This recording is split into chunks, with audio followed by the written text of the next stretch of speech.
Good afternoon. I had the fortunate experience of losing my voice here for the last couple of days, so I appreciate if you can hear me and I'll struggle through. I'm here today to talk about our two development projects in Madagascar, and they are graphite, vanadium, two very strategic battery materials that are getting a lot of attention. Obviously, a lot of people are talking about the cathode side of lithium batteries, and very often graphite gets missed out as one of the largest components on the anode side. So the flake graphite market is well understood by some. It's an enigma to many. But what's really happening with the flake graphite side is you're seeing in general a very large transition now of some of the demand coming from the traditional steel refractory use into the battery and the consumer electronics side.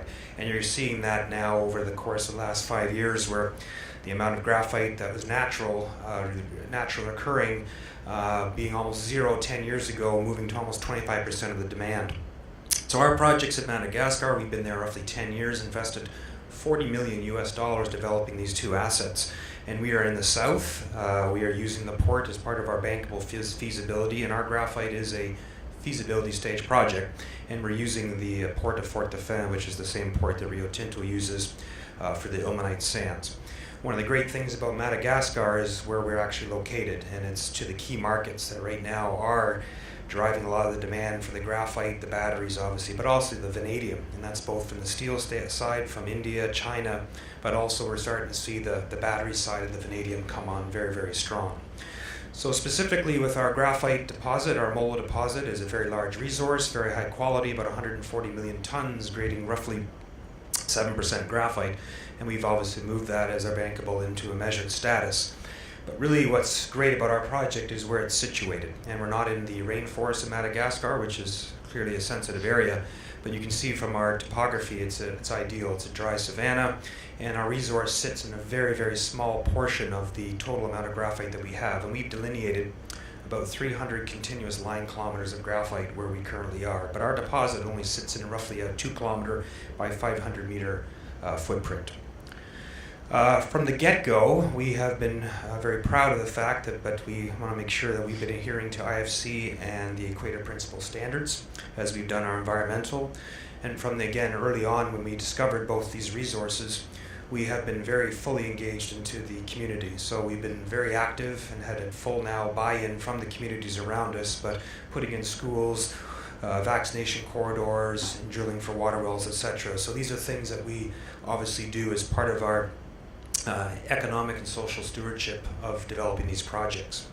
One of the things that we stand out with the analysts in North America, and particularly in Europe, is our ability right now with the CapEx. We're one of the lowest CapEx projects out there in terms of graphite. You can see the kind of a comp chart to our peers. So for $19 million roughly, we're going to have a 17,000 ton mine. The mine life on our current 17,000 tons is almost approaching a century. So very long mine life, very large resource. Most importantly though, you have to deal with the operating costs. The elephant in the room when it comes to graphite and probably every other mineral out there is China. And we can compete directly on our operating costs with China. We're one of the lowest quartiles. And how we're getting that incredibly low CapEx is we're building our mine in a fully modular construction. So this is actually the phase one of our Molo graphite mine. And this is what we're doing here is we're actually assembling 35 modules. This is like a large Lego set, but we're building this mine off-site in a first world country. So it's being built, so a 6-month construction time in essence. It is a 1-month testing time, so once the mine is built off-site, it's actually tested for a full month, so it's called factory assured testing. And then it's dismantled, shipped to site, and it's erected in roughly 30 days with roughly 30 people.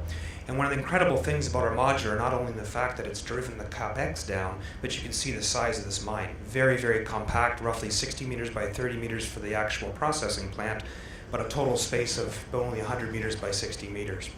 So our plan right now with the market is to go out with phase one, so go out with a 17,000 ton operation, roughly 3% of the graphite demand. And then as demand scales up, we will be expanding that by basically taking our first module of 17,000 and then doubling that, so it's a tripling of our first module. That will give us a total of roughly 50,000 tons of graphite, which is about just about 10% of the market. So it's a very sensible and pragmatic way to grab and to drive it. In terms of our economics, this is published.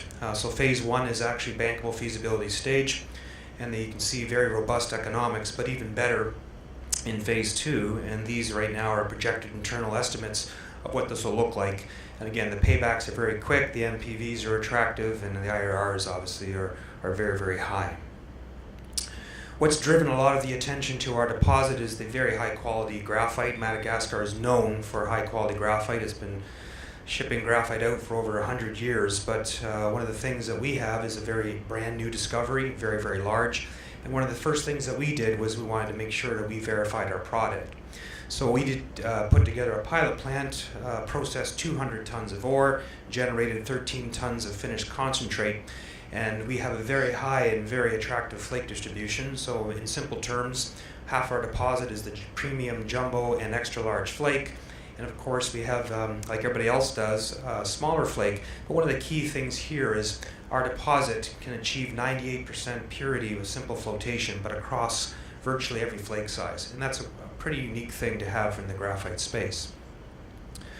So we've actually trademarked our graphite as Super Flake, but one of the important things here is that 13 tons was distributed out to end buyers. And over a 4-year process, we have now verified our product across every major demand opportunity and application for graphite. So that's refractories, which is by far still the largest driver of graphite, but lithium-ion batteries, graphene, foils, and expanded graphite applications for consumer electronics. So we've been verified by end user companies for those applications. All that hard work has paid off, and we now have offtakes which we've released into the market. So one of the offtakes we have, which will take care of 100% of our phase 1 production, is with the #1 battery anode producer in Japan. They supply about 57% of the automotive car companies in Japan for EV applications, as well as consumer electronics. So that's a binding 10-year offtake right now that we've negotiated, floating with market price FOB China, which is wonderful. And on top of that, we have LOIs for additional offtakes for our phase 2 expansion. So those are exciting for us because we know right now we have that high-class problem whether or not we build phase 2 out of the gate or we stick with phase 1 and then rapidly advance to phase 2. So where we are as a company is we have the offtakes right now secured. We've just received our global environmental permit in Madagascar, which right now is conditionally given as soon as we receive our mining permit, which we expect in about 8 weeks' time. All the detailed engineering and the FEED studies have been completed for phase 1 as part of our bankable feasibility. So we are literally shovel ready on the graphite. On the vanadium, a very similar story like graphite. So you have a two-sided story, very established in the steelmaking process, but vanadium, if you've been following it, has been going quite strong on the battery application side. Again, a very large resource, only located roughly 11 kilometers from our graphite. So it's a discrete, separate deposit. 60 million tons, grading roughly 0.7% V2O5, one of the largest and highest grade vanadium deposits in the world. But our deposit is the uniquely occurring sedimentary hosted deposit. So what that means is we do not have the iron that's associated with the typical vanadium deposits you see in the world, like the Bushvelds, the Largos, are all titanomagnetites, which are fantastic for the ferrovanadium demand circuits, but when it comes to the battery side, iron is a significant contaminant. So lately, and we're quite versed in the redox battery forefronts, and these batteries right now require huge amounts of vanadium and huge amounts of graphite, actually. And we've been following these companies. When we started with the vanadium, there's probably 3 companies making 6 batteries. Today there's over 13 with over 200 installations across the world.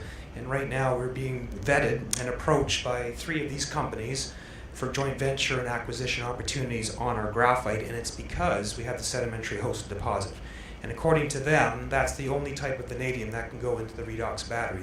The titanomagnetites, while they may work, they're just not cost economical to get it into a battery. So with our deposit, we have the serendipitous opportunity of having 2 very strategic battery materials at one source, separate deposits. And right now, our job here at 1-to-1 is to raise a very strategic financing to move these projects forward. And again, it's the metallurgy on the vanadium to optimize our process flow sheet, because we know we can now go to the redox battery side. And on the graphite side, we're actually looking now to do the front end to make sure that we can maybe address the phase 2 expansion very quickly now that we have the offtakes. So thank you very much.